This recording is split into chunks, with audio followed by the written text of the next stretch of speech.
So the Yiddish word for this week is bubkis. And bubkis means zip or zilch, nada. Hopefully you won't get bubkis out of this lesson. We're going to start a new book with this lesson. And the book is called Shapes and Angles. You can still find it on carfocusonmath.com, in the same place you found the other books. But we're going to be doing lesson 1.1 and 1.2. And these are located on pages 3 to 13 in that textbook. And it is block 1. Okay? So Shapes and Angles is our new textbook. So that's where you're going to go to find your work. This is what the textbook looks like when you see it online. So this begins lesson 1.1, which begins on page 3 of your new textbook, Shapes and Angles. And I want to talk about something called, first, a line. This is a point, and this is a line. If you have a point with a line connected to it and a little arrow at the end of it, we refer to this as a ray. R-A-Y, a ray.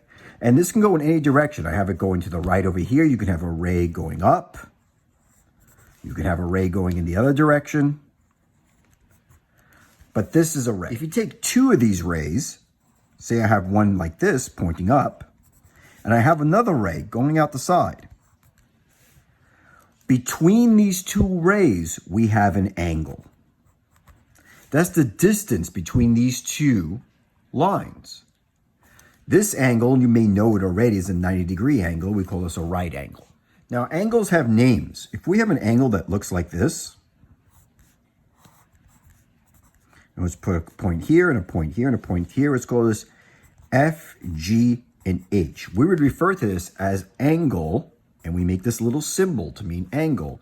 Angle F, G, H. And we would do this to indicate that this is an angle. This would be angle FGH. It can also be called angle HGF. HGF. It could also be called angle G, with just the one that's in the middle, but never GFH. You see, if you were trying to follow it, you should be able to follow it from one point to the next without having to jump to a different point. If you just go FGH or HGF, but never GHF or FHG. It would only be these three.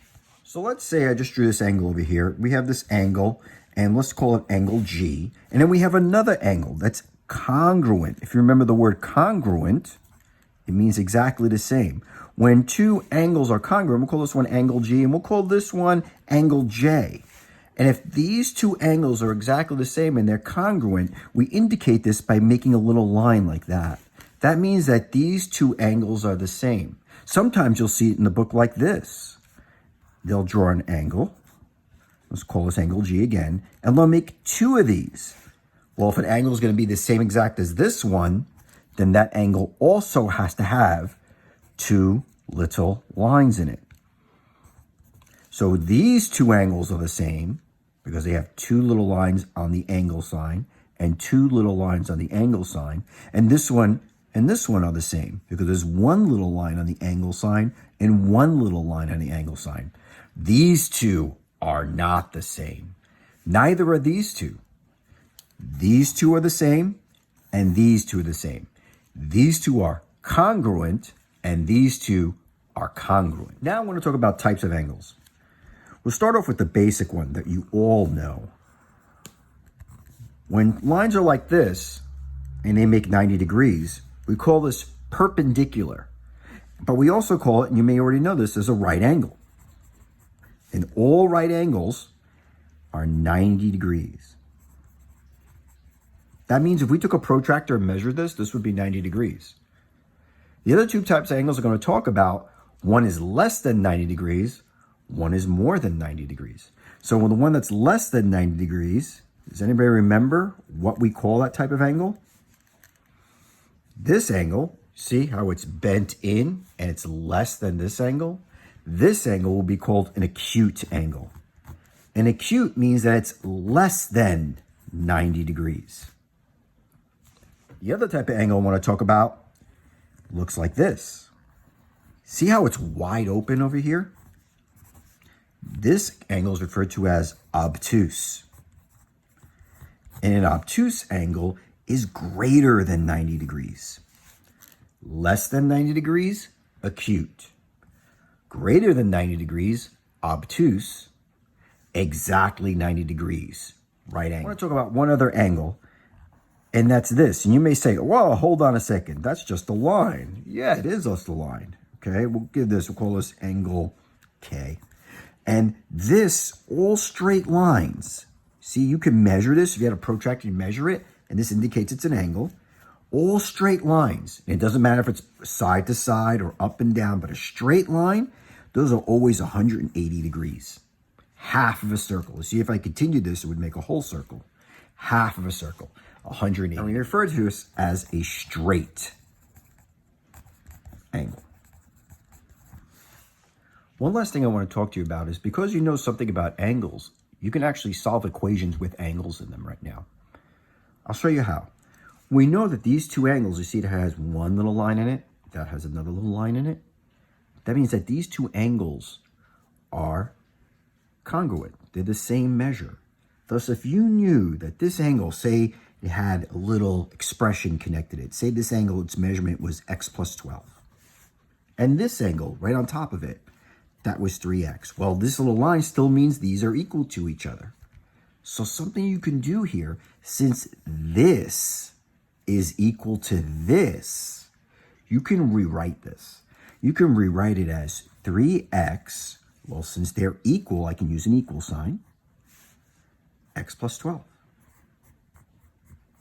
And you can solve it and figure out what x equals, plug it back in, and figure out the exact measure of those two angles. So we can go ahead and say, okay, I'm going to solve this. Remember how we solve equations? We drop our line. And the first thing we want to do is get x's to one side. So we're going to subtract that x. That goes away because x minus x is 0. We bring down our 12. Well, 3 x's take away 1 x. Well, that's 2 x's. Do you remember what to do next? That's right. We're going to divide by 2. So we get x equals 6. That means that this x here, in both of these, are equal to 6. So we could take the 3x and plug a 6 in, and we could take the x plus 12 and plug a 6 in. And that's what we're going to do. I'm going to go ahead and say 3x